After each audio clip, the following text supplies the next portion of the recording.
आज के वर्ग में आप सबका स्वागत है। वर्ग की शुरुआत ईश्वर प्रणिधान से करेंगे। चलिए सुखासन में आ जाइए। पीठ रीढ़ सीधी है, आंखें कोमलता से बंद। श्वास प्रश्वास की ओर मन लगाइए। हर एक प्रश्वास के साथ शरीर को शिथिल छोड़ने का प्रयास कीजिए। संपूर्ण शरीर शिथिल शांत है, मन भी उसी के साथ शांत प्रसन्न। ईश्वर प्रणिधान संपूर्ण श्रद्धा भाव से खुले स्वर में दोहराना है। श्रीमन्नारायण नारायण हरि हरि। श्रीमन्नारायण नारायण हरि हरि। भजमन्नारायण नारायण हरि हरि। भजमन्नारायण नारायण हरि हरि। श्रीमन्नारायण नारायण हरि हरि। श्रीमन्नारायण नारायण हरि हरि। पद्मनारायण नारायण हरि हरि। पद्मनारायण नारायण हरि हरि। श्रीमन्नारायण नारायण हरि हरि। श्रीमन्नारायण नारायण हरि हरि। लक्ष्मी नारायण नारायण हरि हरि। लक्ष्मी नारायण नारायण हरि हरि।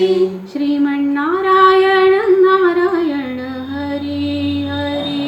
श्रीमन्नारायण नारायण हरि हरि।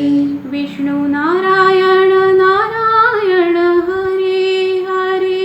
विष्णु नारायण नारायण हरि हरि। श्रीमन्नारायण नारायण हरि हरि। श्रीमन्नारायण नारायण हरि हरि। शिव नारायण नारायण हरि हरि। शिव नारायण नारायण हरि हरि। श्रीमन्नारायण नारायण हरि हरि। श्रीमन्नारायण नारायण हरि हरि। सत्यनारायण नारायण हरि हरि। सत्यनारायण नारायण हरि हरि। श्रीमन्नारायण नारायण हरि हरि। श्रीमन्नारायण नारायण हरि हरि। यज्ञ नारायण नारायण हरि हरि। यज्ञ नारायण नारायण हरि हरि। श्रीमन्नारायण नारायण हरि हरि। श्रीमन्नारायण नारायण हरि हरि। अग्नि नारायण नारायण हरि हरि। अग्नि नारायण नारायण हरि हरि। श्रीमन्नारायण नारायण हरि हरि। श्रीमन्नारायण नारायण हरि हरि। सूर्य नारायण नारायण हरि हरि। सूर्य नारायण नारायण हरि हरि। श्रीमन्नारायण नारायण हरि हरि। श्रीमन्नारायण नारायण हरि हरि। श्रीमन्नारायण नारायण हरि हरि। श्रीमन्नारायण नारायण हरि हरि। जय जय नारायण नारायण हरि हरि। जय जय नारायण नारायण हरि हरि। श्रीमन्नारायण नारायण हरि हरि। श्रीमन्नारायण नारायण हरि हरि। आंखें बंदी रखिए। ईश्वर प्रणिधान से मन शांत हुआ है। चलिए धीरे से उत्थित विवेकासन के लिए अपने आसन के बीचों बीच खड़े हो जाइए। एड़ियाँ मिली हुई है, हो सके तो अभी अंगूठे भी मिलाने की कोशिश कीजिए। हाथ नमस्कार की स्थिति में सीने के पास, पीठ रीढ़ गर्दन सीधी है, आंखें कोमलता से बंद है। मन लगाइए श्वास और प्रश्वास की ओर। जैसे ही श्वास अंदर आता है, सीना और कलाई का स्पर्श सघन होता है और प्रश्वास के साथ इसमें शिथिलता आती है। इस पर मन लगाइए और इसी तरह हर अगले प्रश्वास के साथ जो शिथिलता आती है उसे धीरे धीरे संपूर्ण शरीर में व्याप्त होने दीजिए। सर से लेकर पांव तक संपूर्ण शरीर शिथिल हो रहा है। यह हम देखेंगे अवयव ध्यान इस प्रक्रिया में। मन ले जाइए मस्तिष्क के शीर्ष भाग पर, मस्तिष्क के अंदर झांकिए, अंदरूनी सतह से बाहर तक, दाई बाई ओर से, पार्श्व भाग से गोलाकार रूप में देखते हुए संपूर्ण मस्तिष्क शिथिल छोड़ दीजिए। दोनों कनपटे, भवे, भ्रूमध्य, संपूर्ण कपाल शिथिल। आइए अब कानों के पास, कानों के अंदर झांकिए, दोनों कान भी अंतर्बाह्य शिथिल। दोनों आंखें पलके और पुतलियों के साथ गोलाकार रूप में देखते हुए शिथिल छोड़ दीजिए। दोनों गाल इतने शिथिल छोड़िए मानो अपने ही वजन से जमीन की ओर लटक रहे हो। हनु शिथिल। दोनों होठों का अर्धगोलाकार स्पर्श जहाँ हो रहा है वहाँ मन ले जाइए, दोनों होठ भी शिथिल। आइए अब नथुनों के पास, दोनों नथुने संपूर्ण नासिका मार्ग जिह्वा मूल तक देखिए, शिथिल छोड़ दीजिए। हम आ गए मुख पोकली में। जिह्वा, दंत पंक्तियाँ, निचला जबड़ा, ऊपर का जबड़ा, तालू, संपूर्ण मुख पोकली शिथिल छोड़ दीजिए। हमारा मस्तिष्क और संपूर्ण चेहरा शिथिल हो गया है, शांत है। मन ले आइए गला, कंठ, गर्दन की ओर। गला और कंठ भी गोलाकार रूप में देखते हुए शिथिल छोड़ दीजिए। गर्दन के ऊपरी मणके से लेकर माकड़हाड़ तक 33 मणकों की रीढ़ की जो श्रृंखला है, एक एक मणके को शिथिल करते जाइए, संपूर्ण रीढ़ शिथिल। दाहिने कंधे से लेकर कटीर वलय तक पेट का दाहिना हिस्सा, बाएं कंधे से लेकर कटीर वलय तक पेट का बायां हिस्सा, संपूर्ण पीठ शिथिल। कटीर वलय शिथिल, दोनों लैटरल्स, बगले शिथिल। मन ले आइए दोनों कंधों के पास, दोनों कंधे भी गोलाकार रूप में देखते हुए शिथिल छोड़ दीजिए। दोनों हाथों के दंड देखिए गोलाकार रूप में, शिथिल छोड़िए। कोहनियाँ, प्रकोष्ठ, कलाइयाँ, दोनों हथेलियाँ 10 उंगलियों के साथ शिथिल।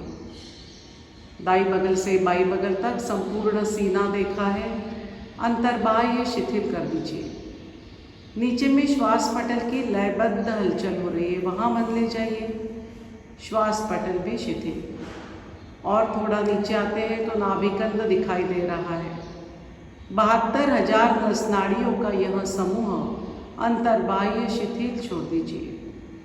नाभि का निचला तल पेट, ऊपर का पेट, दाई बाई ओर का पेट, संपूर्ण पेट गोलाकार रूप में देखते हुए शिथिल छोड़िए। दोनों पुट्ठे शिथिल, दोनों जंघाओं के जोड़ शिथिल। दोनों जंघाएं भी गोलाकार रूप में देखते जाइए, शिथिल छोड़िए। दोनों घुटने भी कटोरिया और पीछे के स्नायु पुंज के साथ शिथिल। दोनों पिंडलियाँ गोलाकार रूप में देखते हुए शिथिल कीजिए। तखने, एड़िया, संपूर्ण तलपाव 10 उंगलियों के साथ दोनों पाँव भी शिथिल छोड़ दीजिए। सर से लेकर पाँव तक संपूर्ण शरीर शिथिल हो गया है। अब दोनों तलपाओं पर शरीर का समान भार है, यहाँ पर रख लीजिए और मन ले जाइए तखने, घुटने, कमर के पास और शरीर को स्थिर भी कर लीजिए। हमारा शरीर स्थिर है, शिथिल है। मन अभी ईश्वर परिधान से शांत प्रसन्न हुआ है। इसी सुखद अवस्था में मन ही मन कल्पना कीजिए, पूज्यपाद गुरुमूर्ति श्री जनार्दन स्वामी महाराज, इनके समाधि के सन्मुख हम नतमस्तक हो लिए हैं और मन ही मन एक संकल्प दोहरा रहे हैं। हे स्वामी जी, जीवन में समाधान, सुख और निरोगत्व प्राप्त करने के लिए यथाशक्ति क्यों न हो, किंतु नित्य निरंतर योगाभ्यास कर पाओ, इसलिए बल तथा प्रेरणा दीजिए। मन ही मन झुकाए और माथा थोड़ा ऊपर उठाते हैं तो समाधि पर अंकित स्वामी जी का संदेश दिखाई दे रहा है। मन की आंखों से ही उसे पढ़ रहे हैं। समाधानाय सौख्याय निरोगत्वाय जीवने योगमेवाभ्यसेत प्राज्ञा यथाशक्ति निरंतरम। हमारा संकल्प और स्वामी जी का संदेश एक ही है। यह पाकर माथा थोड़ा और ऊपर उठाते हैं तो स्वामी जी के पदचिन्ह फूलों से सुशोभित दिखाई दे रहे हैं। अवतार स्वरूप शेषनाग की प्रतिकृति भी दिखाई दे रही है। पीछे में साक्षात गुरुमूर्ति के दर्शन हो रहे हैं। उनके पादांगुष्ठ देखे, पद कमलम, चरण कमलम, कटि कमलम, कर कमलम, रुद कमल और अंतोतोगत्वा मुख कमल भी दिखाई दे रहा है। कैसे हैं हमारे स्वामी जी? तेजस्वी मुखमंडल है, उन्नत भाल प्रदेश है, माथे पर कुमकुम तिलक लगाया है, स्नेहपूर्ण और आश्वस्त नयन है उनके, वे स्मित वदन है, गले में रुद्राक्ष और स्फटिक की मालाएं पहने हुए वे आजानु बाहु है, यानी कि उनके हाथ घुटनों तक लंबे हैं। मोतियों जैसी तेजस्वी शरीर कांति, गेरुए वस्त्र परिधान किए हुए, कमल दलवत पाँव और पाँव में खड़ावा पहने हुए, प्रसन्न वदना हृदयस्था गुरुमूर्ति हमारे बंद आँखों के सामने साकार हो चुकी है और हमें आशीर्वाद दे रही है कि हमारा अगला योगाभ्यास सफलीभूत होने जा रहा है। उन्हीं के पद कमलों में नतमस्तक होते हुए एक साथ सुस्वर सुस्पष्ट खुली आवाज में आज हम शिक्षक के स्वर में स्वर मिलाते हुए एक साथ गुरुस्तवन कहेंगे। गुरुर्ब्रह्मा गुरुर्विष्णु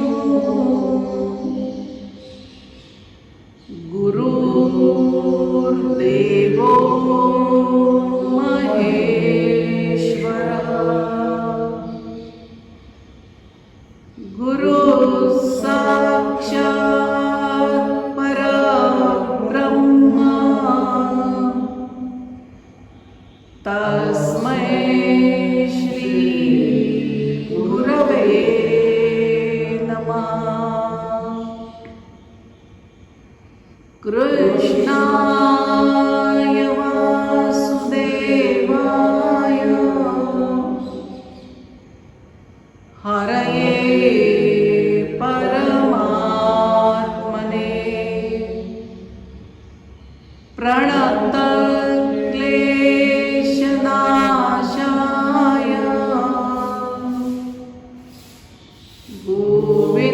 गोविन्दाय नमो नमः।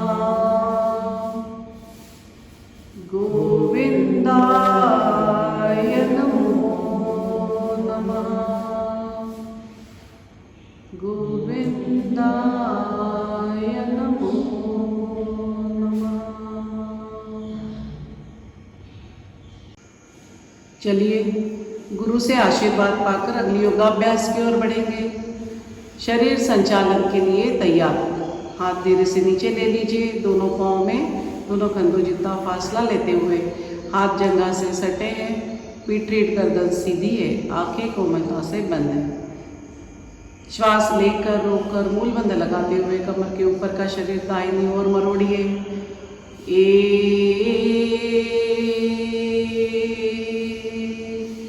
जो भी छोटी छोटी बातें बताई गई है अब तक ख्याल रखना है। हाथ कोहनी में सीधे हो, दोनों कंधे एक लाइन में हो, हनोटी कंधे के सिर में और दोनों बंद आँखों से दाहिना कान देखने की कोशिश करती है और शरीर को शिथिल करते हुए रुकना है। 2 3 में बाईं ओर 3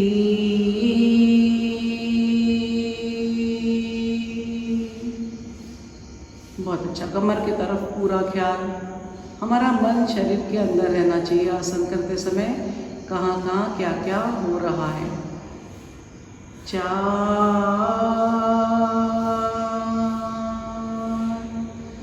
5 आज भी दोनों हाथ कंधे के सिर में दूर दूर ले जाइए। 5, 6 में ऊपर, 6। तानिए दोनों हाथों को ऊपर अच्छे से सीधे कर लीजिए और बिना आगे पीछे झुकते हुए हमें कमर से दाहिनी ओर झुकना है। 7,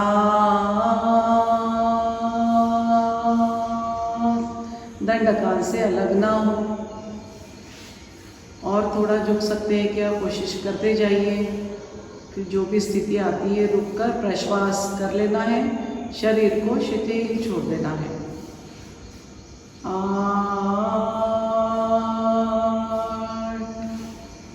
9 में बाई, 9,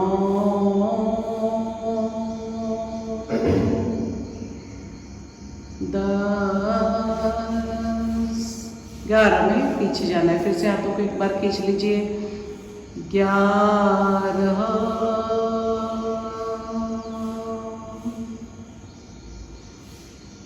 पेट कमर पुट्ठे सामने करते हुए बैलेंस रखते हुए जाना है। 12, हाथ को अच्छे से तानते जाइए तभी अच्छा असर होगा। 13 में सामने झुकना है। 13,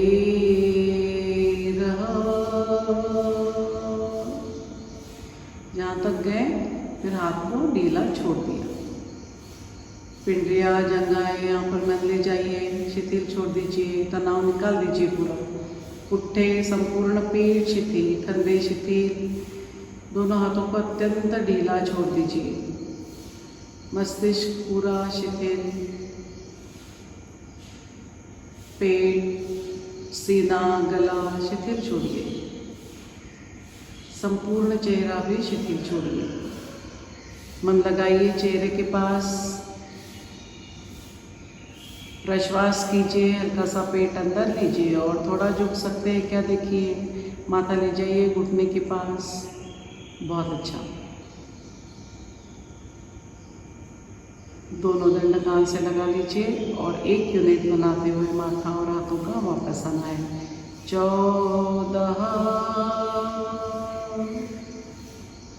बहुत अच्छा। 15, तानिए हाथों को दूर दूर तानिए। 16, बहुत अच्छा। चलिए कोणासन करेंगे अभी। दोनों पाँव में एक पाँव के लंबाई जितना फासला ले लेना है। यहाँ आसन हम ख्याल है ना बाई ओर से चालू करते हैं, बाएं हाथ से। एक के अंक में बायां हाथ पहले कंधे के सीध में और फिर तलहाथ ऊपर करते हुए माथे की दिशा में ले जाना है। उसी समय दाहिना पहुंचा दाहिनी ओर 90 डिग्रीज घुमाना है। चलिए श्वास लीजिए, रोकिए, मूल बंद लगाइए। 1, तानिए हाथ को ऊपर सीधा कर लीजिए, पहुंचा घुमा लिए, कमर जगह पर लाइए। हम पहुंचा ले जाते हैं तब बाई ओर से कमर आगे आती है, उसे जगह पर लाइए। अब बस इसी प्लेन में हमें सिर्फ दाहिना घुटना झुकाते हुए दाहिनी ओर जाना है। 2,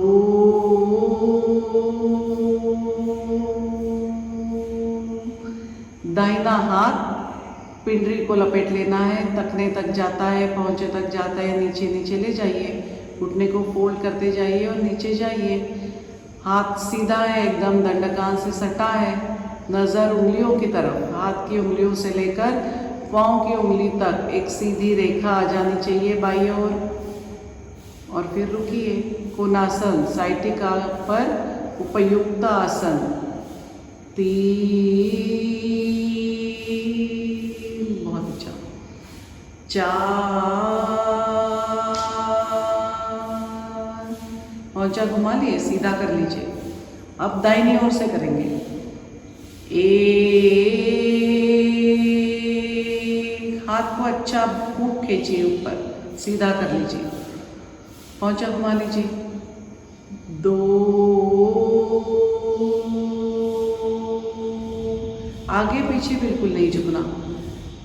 ऊपर का जो हाथ है दाहिना उसे पीछे खींचिए, थोड़ा दाहिना कंधा पीछे खींचिए, कमर भी पीछे कर लीजिए। बहुत अच्छा।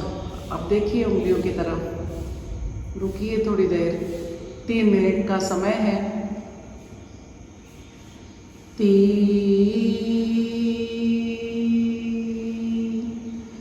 4,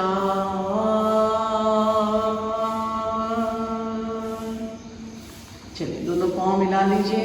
आनंद मंदिरासन में नीचे बैठेंगे। 1, 2, बहुत अच्छा। आंखें बंद कर लीजिए, कानों के अंदर मन लगाइए, पीठ रीढ़ सीधी है। एकाग्रता बढ़ाने वाला आसन है ये।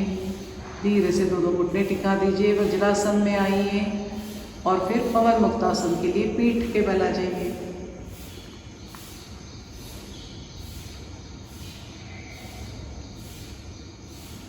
स्थिति ले लीजिए, एड़े अंगूठे मिले हुए हैं, पहुंचे अपने तरफ, खींचे हुए हैं, हाथ ऊपर दंडकान से सटे हुए। 1 के अंक में श्वास लेकर रोककर मूल बंध लगाते हुए दाहिना पाँव 45 डिग्रीज उठाना है। 1, 2 में 90 डिग्रीज, 2, घुटने में सीधा करने की कोशिश कीजिए, दोनों पहुँचे खींच लीजिए। 3 में पाँव फोल्ड करते हुए हाथों से पकड़ना है, जंघा पेट पर दबानी है।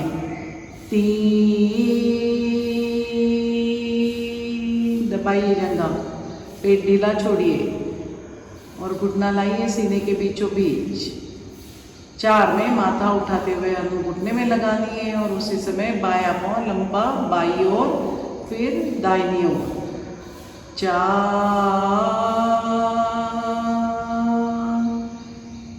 लंबा ले जाइए, 3 बार क्लॉकवाइज, 3 बार एंटी क्लॉकवाइज। मन लगाइए पूरा तलपेट पर। बहुत अच्छा। 5, माथा नीचे रखते समय हनु कंठ से लगी हुई हो। 6, 7 में 45, 7,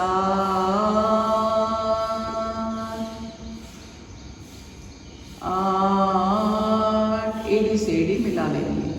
दूसरे पाँव से करेंगे। 1, 2, 3, 4, बहुत अच्छा। घुमाइए पाँव, दाहिना पाँव है, पहले दाहिनी ओर जाएगा। आंतों का मल पूरा इस क्रिया में प्रवाही होता है मलाशय की ओर, इसलिए जंघा दबाइए अच्छे से और पाँव घुमाइए। 5, 6, 7, 8, बहुत अच्छा। दोनों पाँव से करेंगे। एड़ी अंगूठे देख लिए मिले हैं, पहुँचे अपने तरफ है। श्वास लीजिए, रोकिए, मूल बंध लगाइए। 1, 2, बहुत अच्छा। 90 डिग्रीज ले लिए दोनों पाँव। अब गठड़ी बनानी है 3 के अंक में। पाँव फोल्ड करते हैं और दोनों हाथों से पकड़कर जंघा दबानी है पेट पर और हनु दोनों घुटनों के बीचों बीच। 3,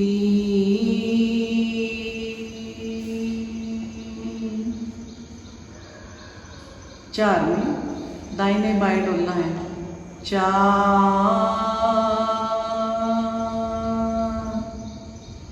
अच्छे से खूब जाइए दाहिनी ओर, आइए फिर बाईं ओर। 3 बार कीजिए, पहुंचे अपने तरफ है। रुकिए। 5 में आगे पीछे डोलना है। 5,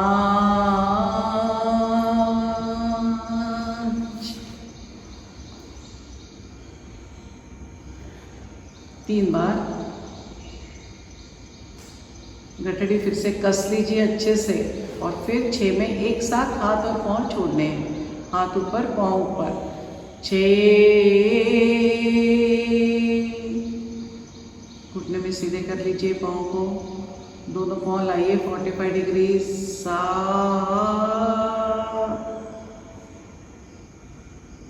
8 में पूर्व स्थिति, 8 टिका दीजिए। बहुत अच्छा। 2 दीर्घ श्वास प्रश्वास, लंबी श्वास, दीर्घ श्वास प्रश्वास यानी क्या करना है, खूब श्वास भर लेना है सीने में और फिर धीरे धीरे धीरे धीरे प्रश्वास करना है। 2 बार कीजिए।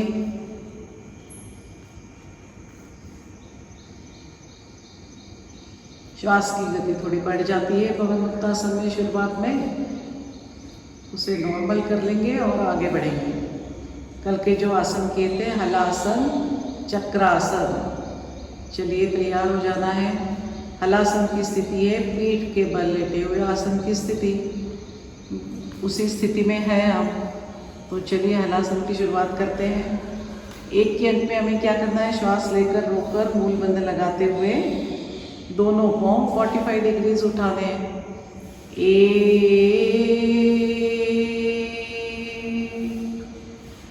2 में पाँव 90 डिग्रीज और उसी समय दोनों हाथों को नीचे लाना है कमर के अगल बगल। 2,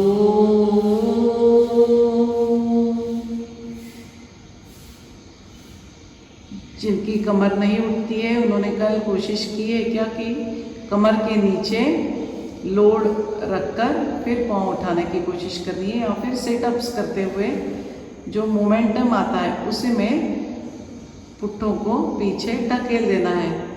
जिनके बिल्कुल ही नहीं उठ जाते हैं पाँव पीछे, उन्होंने यह करना है। चलिए 3 का अंक लेंगे, दोनों पाँव 135 डिग्रीज। 3,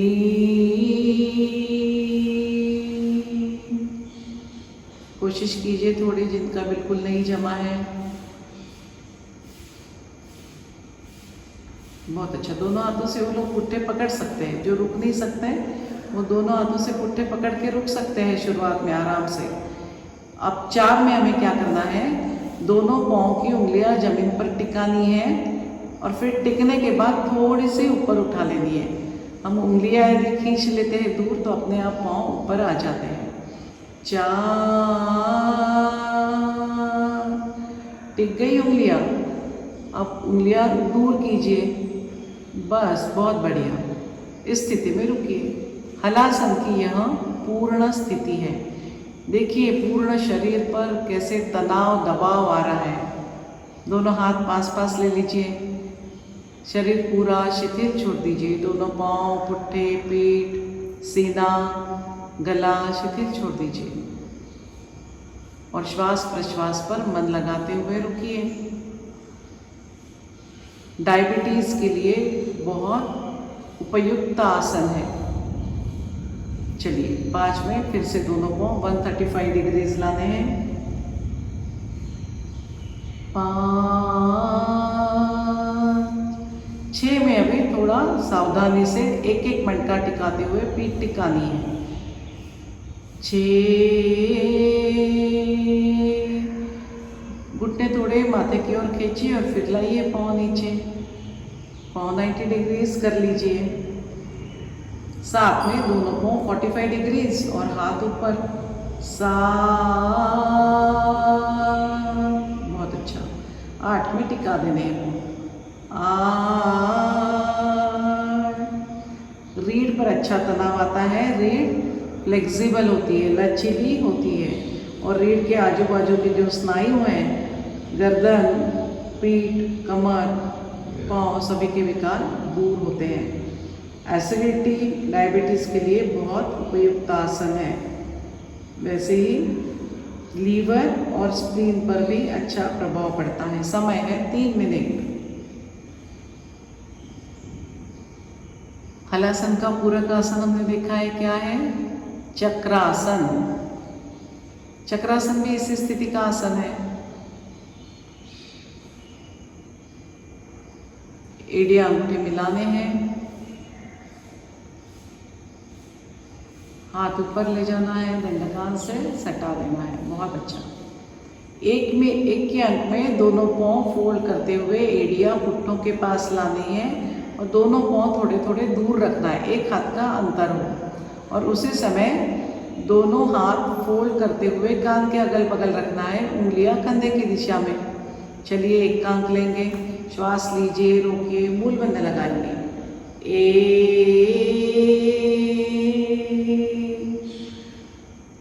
सभी लोगों ने अपने अपने हाथों की और पाँव की स्थिति देख लेनी है और थोड़े फैलाने हैं तुमको पाँव तो फैला सकते हैं। शुरुआत में हाथों पर जोर देकर उठ नहीं सकते हैं, तो हाथ भी थोड़े थोड़े दूर कर लेने में कोई हरकत नहीं है।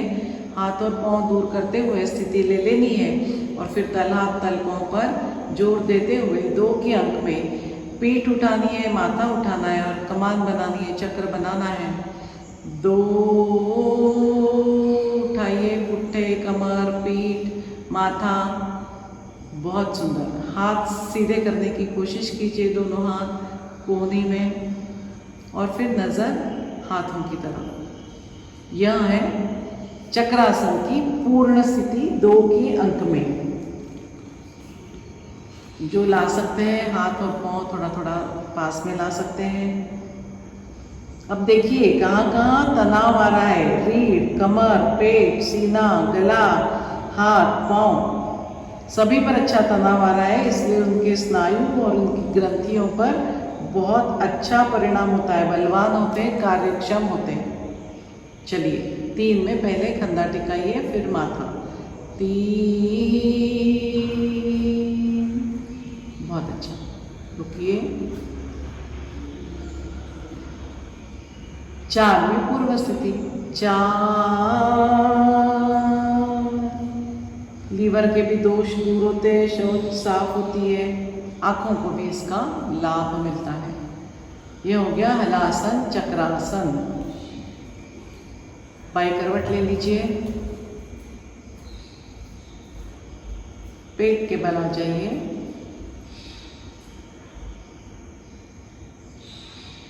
मकरासन में थोड़ा आराम करेंगे। दोनों पाँव फैला दीजिए, एड़ियाँ अंदर ले लीजिए, हथेली पर हथेली रखते हुए कनपट रखनी है और पूरा शरीर शिथिल छोड़ देना है, ओटीपोट जमीन से टिक जाए। श्वास प्रश्वास पर मन लगाइए।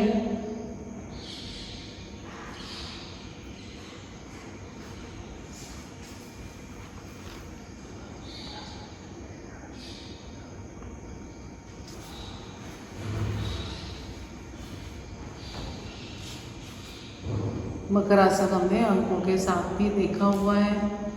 अभी हम शिथिलात्मक आसन के तौर पर कर रहे हैं, जो हमारा दम फूल जाता है, तो इसमें आराम करते हुए फिर आगे बढ़ेंगे। आज का नया आसन सीखेंगे। चलिए देह बांध लेते हुए दोनों पाँव मिला लीजिए और दोनों हाथ सीने के अगल बगल रखते हुए उठकर बैठ जाना है। आज का नया आसन है पश्चिमोत्तानासन। बैठे हुए आसन की स्थिति लेनी है। दोनों पाँव सामने लंबे कर लीजिए, एड़ियाँ अंगूठे मिला लीजिए, पाँव खींच लीजिए। दोनों पाँव जमीन से टिके हुए हो, घुटने ऊपर ना उठने चाहिए और हाथ दोनों पुट्ठों के अगल बगल। पीठ रीढ़ गर्दन सीधी है। एक के अंक में हमें क्या करना है, दोनों हाथ दोनों बाजू से ले जाते हुए ऊपर तानना है।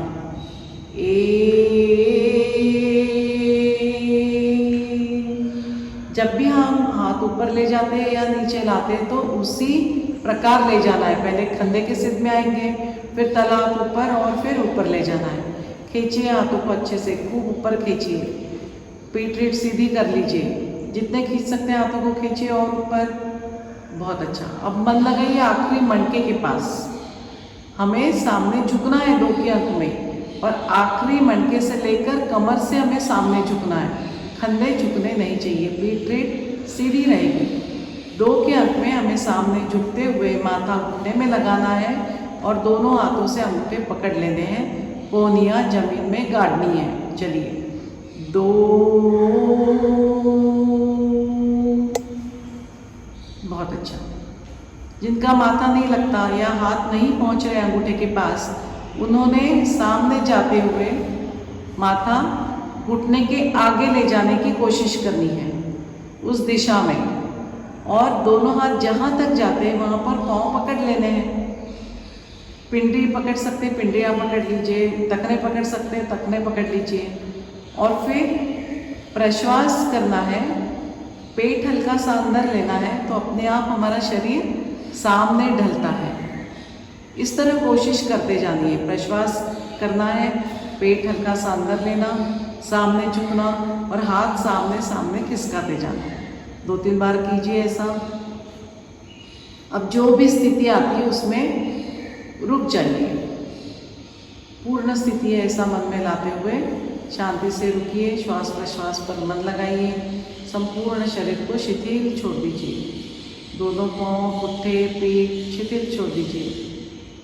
सीना, चेहरा, रुकिए थोड़ी देर। पश्चिमोत्तानासन, समय है 2 मिनट। बहुत अच्छा। 3 में अभी सीधे उठकर बैठना है, हाथ ऊपर तानना है। 3, 4 में धीरे धीरे पीछे झुकते हुए लेट जाना है। 4, आराम से।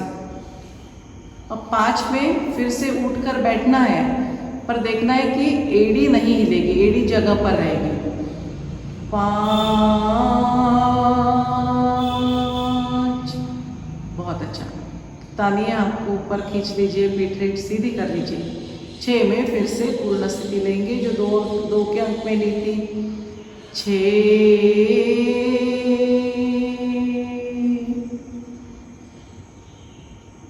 रुकिए थोड़ी देर। पहले से थोड़ा अभी बेहतर हुआ होगा, इसका अनुभव आएगा। 7 में सीधे हो जाना है। 7,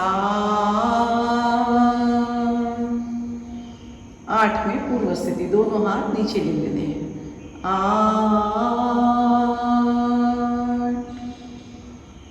चलिए इसके लाभ भी देख लेंगे। पेट, पाँव के विकार दूर होते हैं। पाँव में अच्छा तनाव आता है, पेट अच्छा दबता है, मल शुद्धि होकर मूलव्याध यानी पाइल्स की बीमारी दूर होती है। वैसे ही डायबिटीज़ के विकार भी कम होते हैं। रीढ़ लंबी होकर ऊंचाई भी बढ़ती है, पेट पतला होता है। यह सब पश्चिमोत्तानासन के लाभ हैं। चलिए ओंकार के लिए तैयार हो जाइए। पद्मासन या सादी पालकी लगाइए। दोनों हाथ ध्यान मुद्रा में है, जंघा पर और कोहनिया कमर के पास। पीठ रीढ़ गर्दन सीधी है, आंखें कोमलता से बंद है। भ्रूमध्य में ओंकार की प्रतिमा साकार कर लीजिए। उसी पर मन लगाते हुए अपना अपना स्वतंत्र ओंकार अपने कानों से सुनते हुए हरिओम कहने तक ओंकार जाप प्रारंभ।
आंखें बंदी रखिए।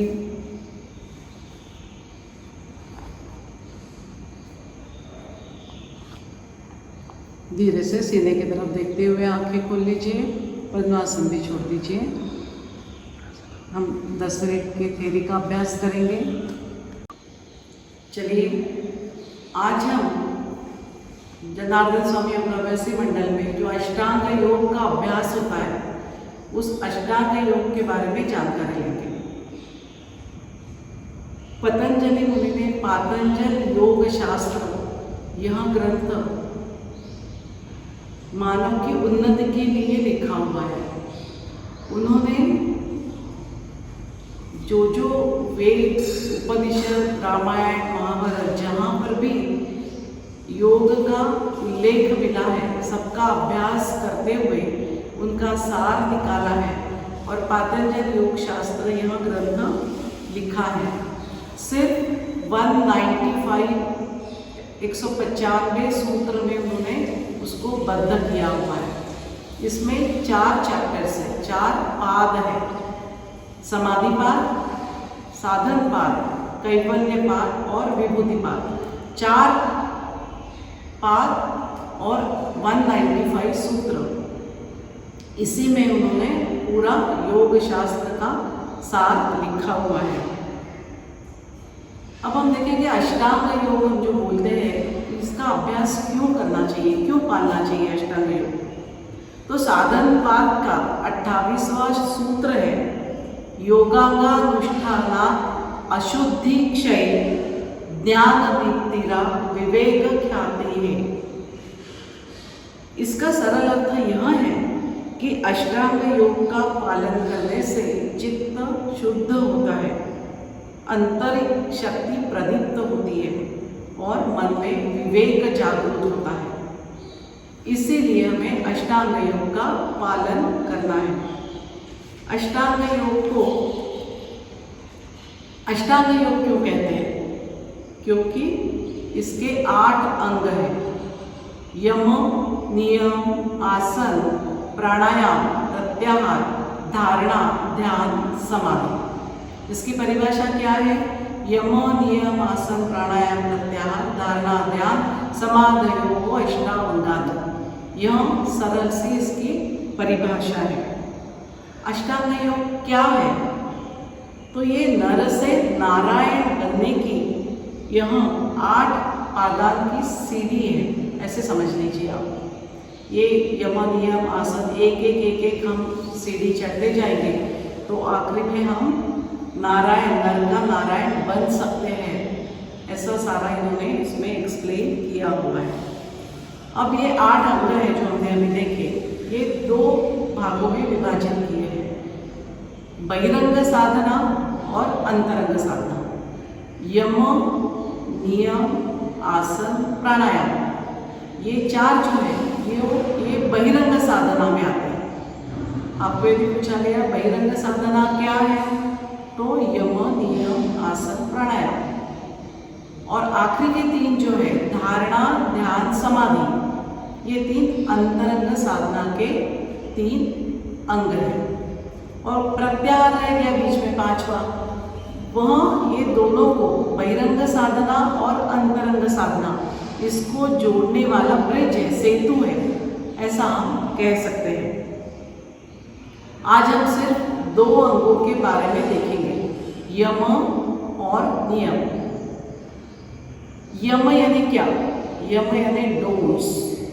समाज स्वास्थ्य अच्छा रखने के लिए हमें क्या नहीं करना चाहिए, यह यमों में बताया गया है। यम के भी 5 उपांग हैं।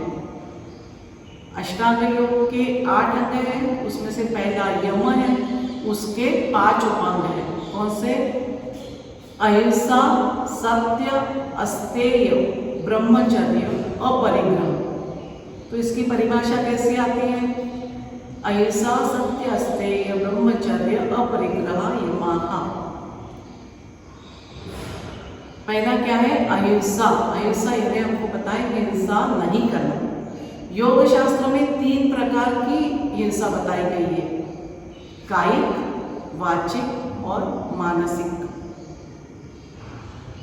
कायिक हिंसा यानी हमारे कोई भी आचरण से भी या शारीरिक हलचल से भी किसी को पीड़ा ना पहुंचे, किसी को दुख ना पहुंचे, यह है कायिक अहिंसा।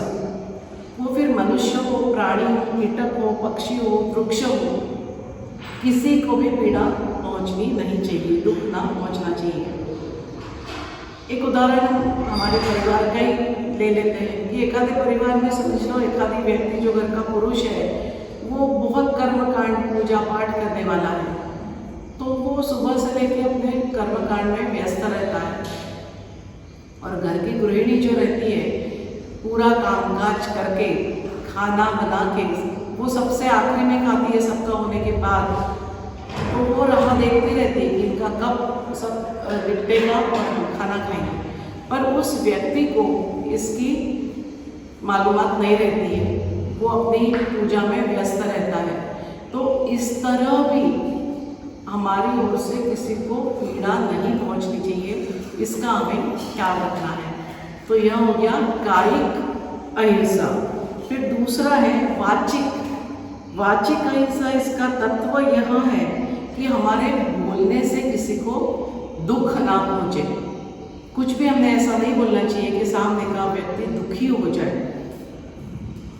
यह हो गई वाचिक अहिंसा। तीसरी बहुत महत्वपूर्ण है मानसिक अहिंसा। मानसिक अहिंसा में क्या है कि शारीरिक वाचिक तो ठीक है, हमारे मन में किसी को मारने की इच्छा हुई या फिर किसी को कुछ बुरा बोलने की इच्छा हुई तो हमारी विवेक बुद्धि जो है वह जागरूक हुई तो हम उसे रोक सकते हैं। पर इन्होंने मानसिक अहिंसा में बोला है कि आपके मन में किसी को दुखाने का विचार भी नहीं आना चाहिए, मन में हिंसा का विचार ही न आने देना, यह मानसिक अहिंसा है। किंतु यह बहुत कठिन है, हमें उसकी कोशिश करनी होगी, निर्वैर बुद्धि रखनी होगी। जैसे ट्रक के पीछे लिखा रहता है पूरी नजर वाले तेरा भी मुंह भला, उस प्रकार की हमें हमारी बुद्धि रखनी होगी, विचार रखना होगा।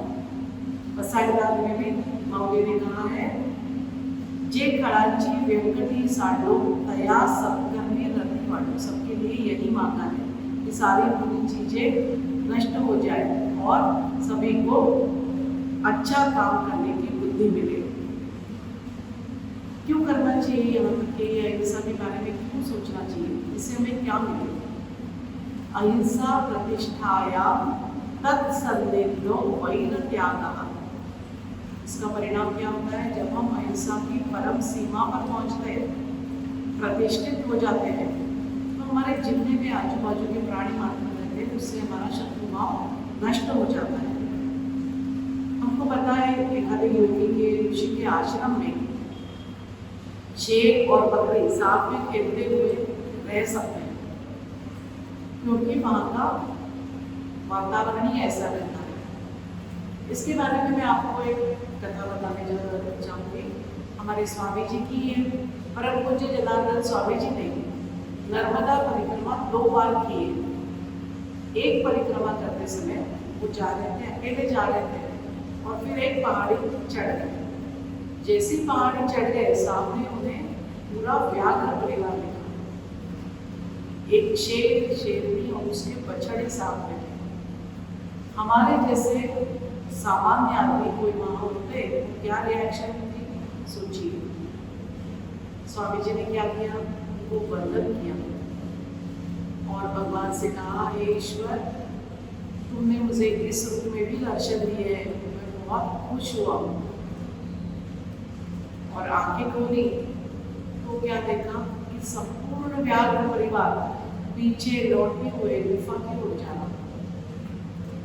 यह शत्रुभाव नष्ट होने का उदाहरण है।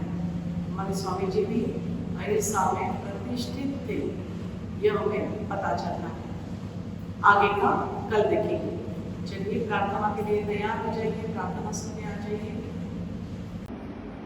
घुटनों के बल खड़े हैं, पहुंचे सोए हुए, हाथ नमस्कार की स्थिति में सीने के पास, आंखें कोमलता से बंद हैं। आज से हम प्रार्थना एक साथ कहेंगे। शिक्षक के स्वर में स्वर मिलाते हुए आपको जुड़ जाना है। प्रार्थना। असंख्यात नावे जया दे तलो हरि नित्यतो सच्चिदानंद एक, जयाच्या बळे चालतो हा पसारा, नमस्कार त्या ब्रह्मतत्वापारा,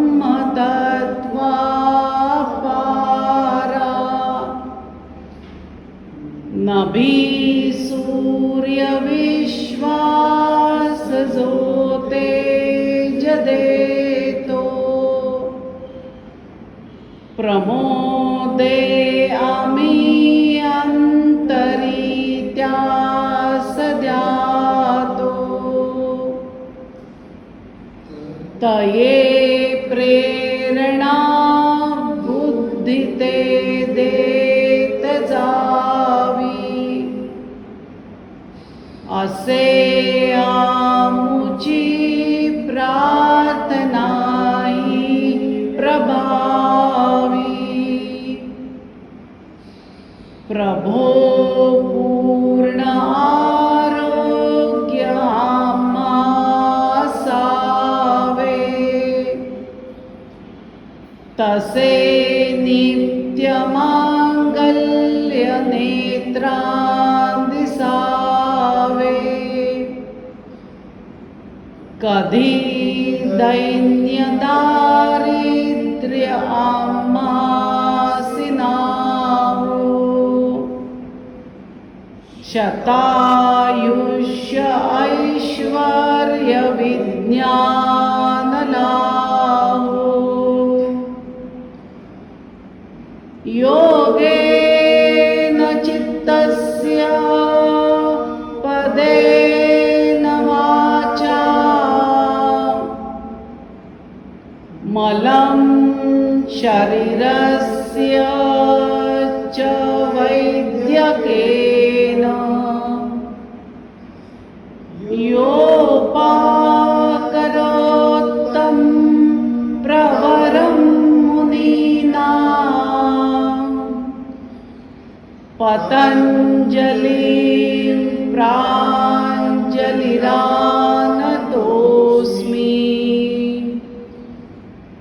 ॐ पूर्णमदः पूर्णमिदं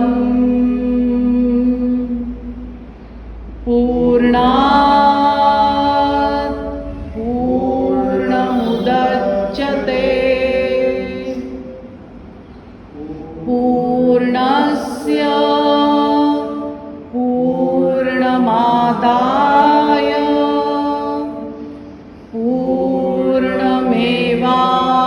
पूर्णमेवावशिष्यते।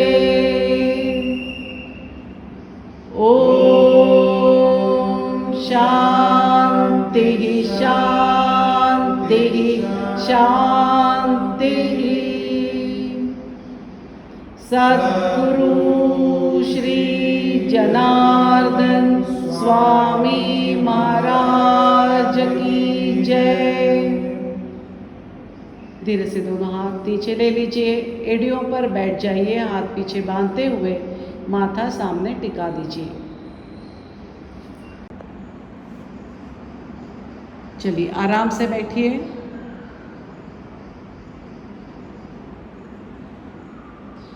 आज का वर्ग यही समाप्त होता है। हरिओम।